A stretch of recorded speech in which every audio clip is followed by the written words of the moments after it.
But Hello, Casey. Mike here from ITV Granada. How are you? I'm good, Mike. How are you? Very well, thank you. It's been a while, hasn't it, since the last season was suspended? You and the players must be so excited to be back.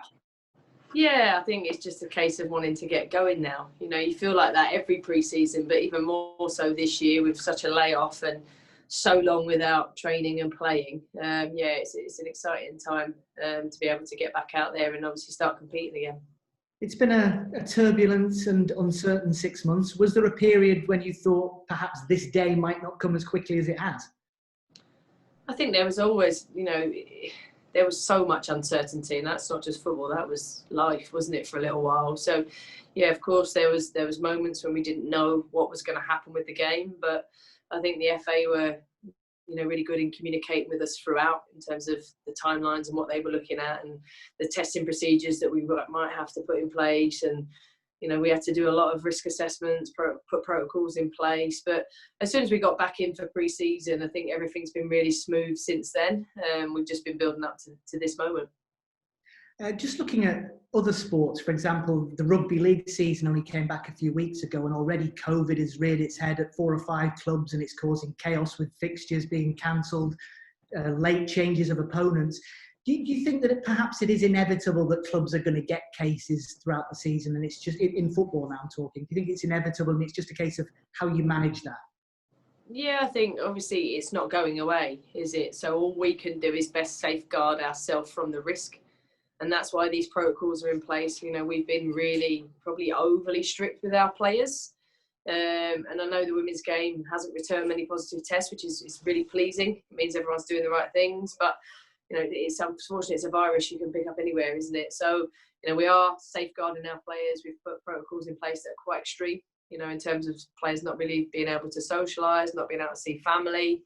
Obviously, we're in Manchester as well, so there is a local lockdown in place, which actually probably does us a little bit of a favour in terms of protecting that. But I think there is an inevitability that COVID will hit certain players, certain teams, but we have to manage that, and we have to make sure that we self-isolate those players and that we can try and continue the league as best as possible. Just a final question from me. Looking ahead to your opponents this weekend, what a test to start with. A great test. They're a good team. Obviously, I watched them last weekend in the Community Shield, and the strength and depth they've got is very strong. And they've made obviously another signing this week. Well, record transfer fee, I believe, as well. So yeah, it's a great test. But I always say at the end of the day, it's 11v11, 2 goals in football. And we're going to go out there and we're going to have a real good go, and we're going to compete. And I believe in the players I've got in my team. Thank you. Good luck this weekend. Thank you. Cheers, Mike. Sorry, I forgot to mention at the start, if the rest of you, obviously we'll move on to Sky just for another broadcast, but if the rest of you can just raise your hands in the Zoom app, and I'll just make a note of you guys and introduce you as soon as the last person's done. So Rebecca, if you want to move on with yours. Yeah, great. I mean, you've answered lots of the questions on the game that I was going to ask already, but I wanted to ask you, I'm not sure if you saw yesterday, the FA confirming that they are paying the female players the same as their male counterparts now, and they have been since January, and what your reaction to that was? Obviously, I spoke to my players about it. I believe it's their bonus structure only. So it's a positive move.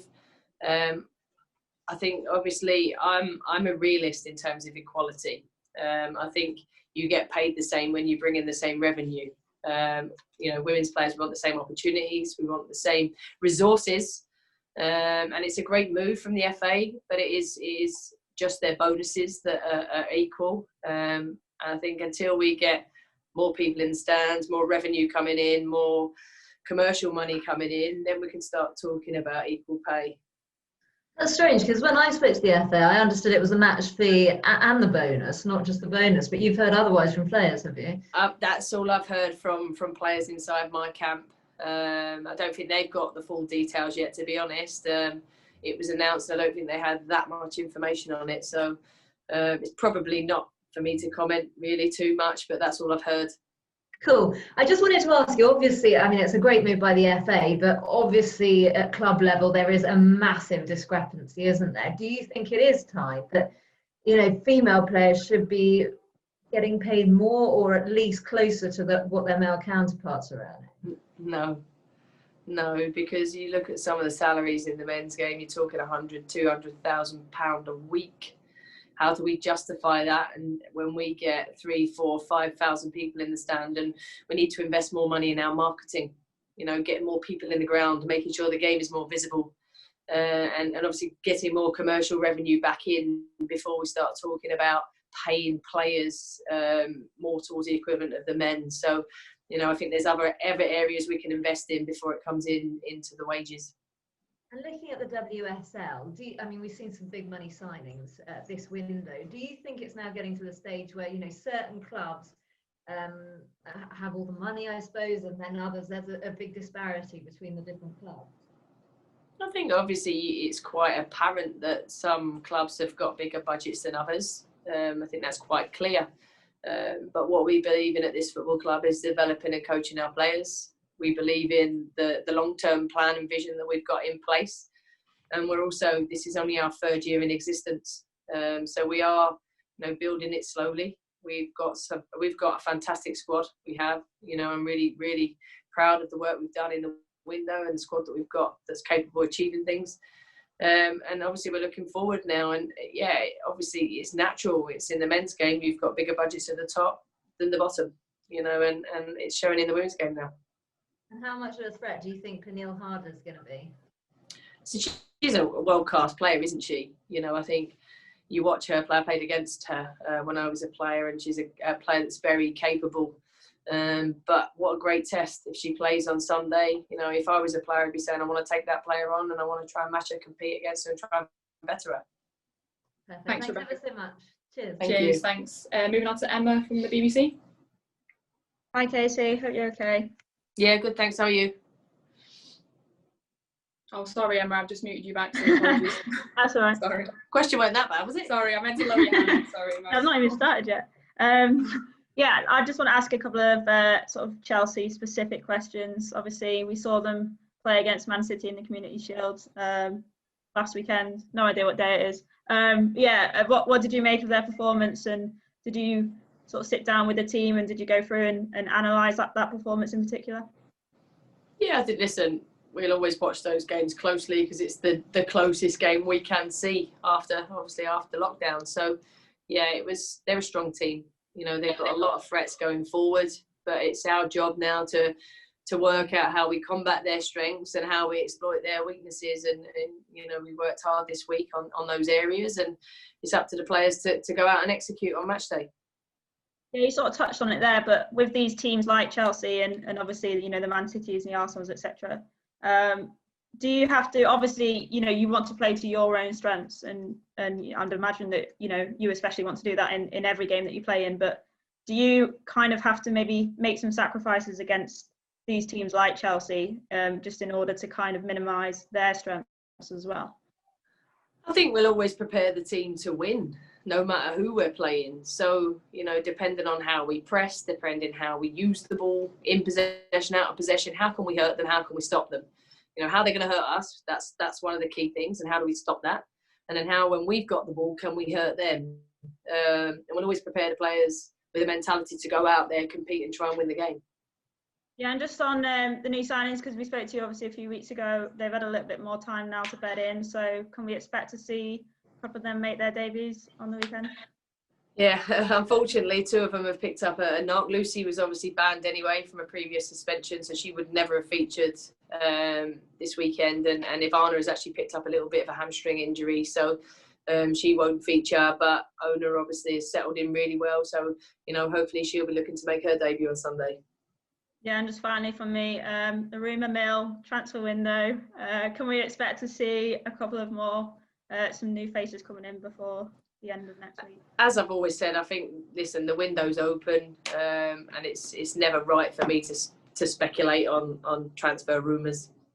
Nice one, thanks Casey. Thank you.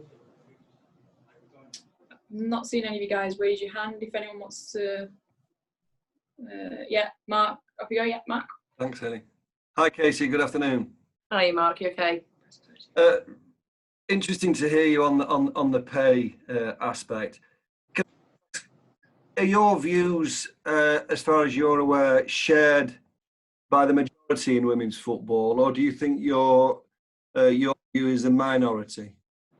I'm speaking for myself, probably, if I'm honest.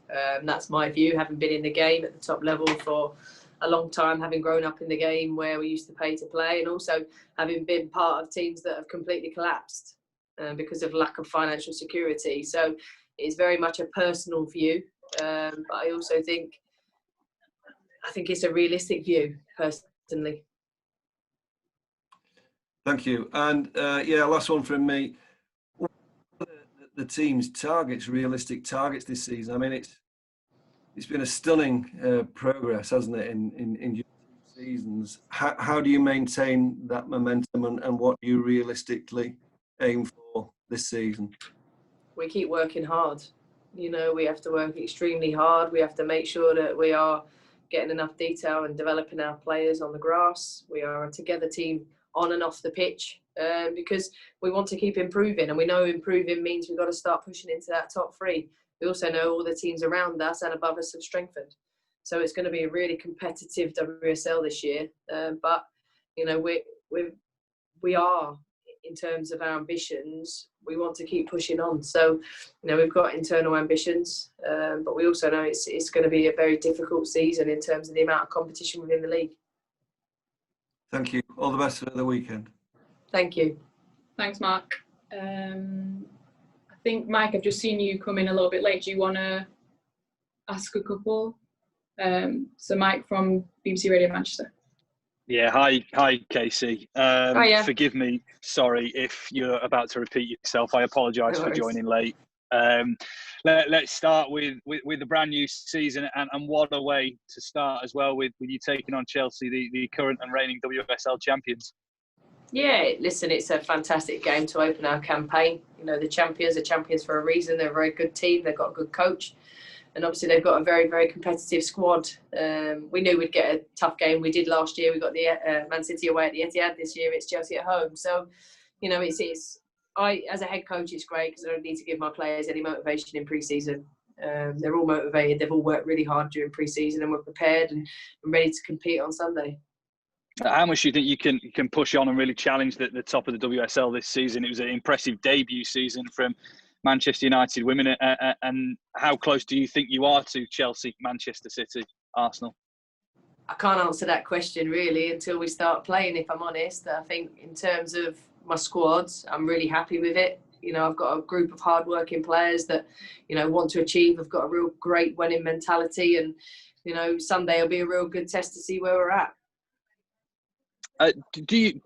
When you look at the WSL this season, the quality of players you've brought in, Chelsea have added a couple, Manchester City have strengthened as well. Are we in line for the best WSL season yet?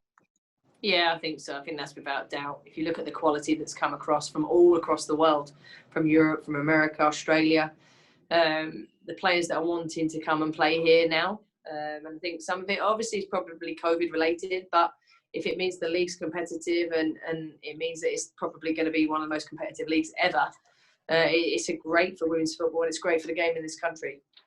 Absolutely. And of course, just ask you as well about the Continental Cup draw, because that's provided you with some more derbies, just in case we didn't have enough last season. We've added to that, and you've been drawn in the same group as Liverpool and Everton. And what a tasty group that is. Yeah, it's not that dissimilar from the last 2 years, to be honest. We've played Everton for the last 2 years. Liverpool were in the group in the first year, Man City last year. So it seems we tend to get the same draws. But again, great opposition to play against, great level. And we've won the last 2 Continental Cup groups, and that has to be a target for us again. Thank you, Casey. Thank you. Cheers, Mike. I think we've got Soph from Girls on the Ball. Hi, Casey. Hi, Soph. You okay? I'm good, thank you. We got the fixtures out today, and looking at them, I think November particularly stands out. The first 2 weeks, you've got Arsenal, and then you've got City on Women's Football weekend.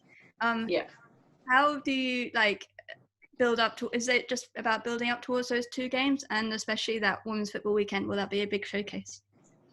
I think we don't tend to build up for certain games. It's very much about preparing the team to win that game. And I know it sounds cliche, but that is it. You know, in terms of we focus for Chelsea and we don't look anywhere else beyond that. Obviously, it's a women's football weekend. Hopefully by then we'll have fans back in the ground, so we can, you know, have a big showcase game, a derby with fans there. It'd be a great occasion. Sure. And also Lauren James, she caught the eye, first season and last season as well, but she's just come back from injury, I think. How is she doing? And what do you think she needs to progress to move her game further on? I think, listen, Lauren's been out for a long time now. You know, she got an injury in February and she's just come back. So she is available for the weekend, which is great because you want a player of her calibre in your armoury. Mm-hmm. And she's working hard and she knows the aspects of her game she needs to improve if she wants to be the best player. And she's definitely got the technical capabilities to do that. And I think she's really going to push on this season. So I'm excited to see her progress. Yeah, thank you. Thanks. Cheers, so. I can't see anyone else's hand up if anyone wants to ask another one. Alex, yeah. Alex from Babylon. Sorry if I not pronounced that right, sorry. No, it's good. Hi, Casey. Hiya. Not sure if my signal's strong, but I'll try it. So obviously games are starting behind closed doors. Do you think that helps clubs going to play the likes of Arsenal and Chelsea, who have obviously really good home record and home crowds? I suppose you won't know until you go there, really. I think we would love to have our fans in our ground for a bit of an advantage. We're not going to get that. But, yeah, listen, I'm sure it kind of is a bit of a leveller, not having an atmosphere in there. But ultimately, it's always 11v11, irrelevant of what's going on the outside in terms of the fans. So, yeah, it's disappointing for us as a club. We're not going to have anybody, but obviously, you know, we won't travel to them grounds for a little while. So, hopefully by then, fans will be back in. And actually, it's, you know, you don't want the game without an atmosphere. You know, even if it gave you an advantage, you want the fans back in. Mm-hmm. And one more question from me. So what do you think about all the WSL signings? How confident are you in performing this season and finishing fourth place as you did? I'm very confident in my group, but I also know we're in a very competitive league. I know that a lot of teams have strengthened, as have we. So, you know, we will continue to work hard to develop. We'll continue to work hard on the grass to make sure that we can perform. And Sunday will give us a real indication of where we are. Thank you, Casey. Good luck. Thank you. Thanks, Alex. So Fiona from The Telegraph. Oh, I think you're on mute, Fiona. Sorry. Do you know what? I still haven't got used to doing that. Sorry, Casey. Hi, I hope you're doing okay. Hiya. I know obviously last season you had a few kind of controversial decisions that didn't go United's way on the day. Just wanted to ask, what are your kind of expectations of the standard of refereeing campaign? I've got to be honest, excuse me, I've got a bit of a cold. I haven't changed my opinion, just changed my approach really, because maybe we're a little bit unfair. You know, the officials aren't full-time, they're all part-time, they don't have the ability to train every day, to improve every day. A lot of them turn up at midweek games after having done a full day's work. And you know, yes, we want the standard to improve, absolutely. I think even looking at the Champions League, you know, you want the standard to improve. But we need to take the focus off them and we need to put the focus on us as a team. You know, we can't make excuses because we don't get a goal or a penalty gets given. You know, we've got to have a mindset that we have to keep a clean sheet or we have to score more than the opposition no matter what. And are you therefore suggesting maybe that, you know, it is time for the refs to, you know, call kind of part-time era and make the switch like the players have done to full-time? Ideally, you know, I think it's a full-time league with amateur referees or part-time referees, which it doesn't potentially work, but that has to come with investment. You know, it has to, and we're at a time where, you know, the FA are making redundancies. You know, so are we at a time where we can call for full-time officials financially? Probably not.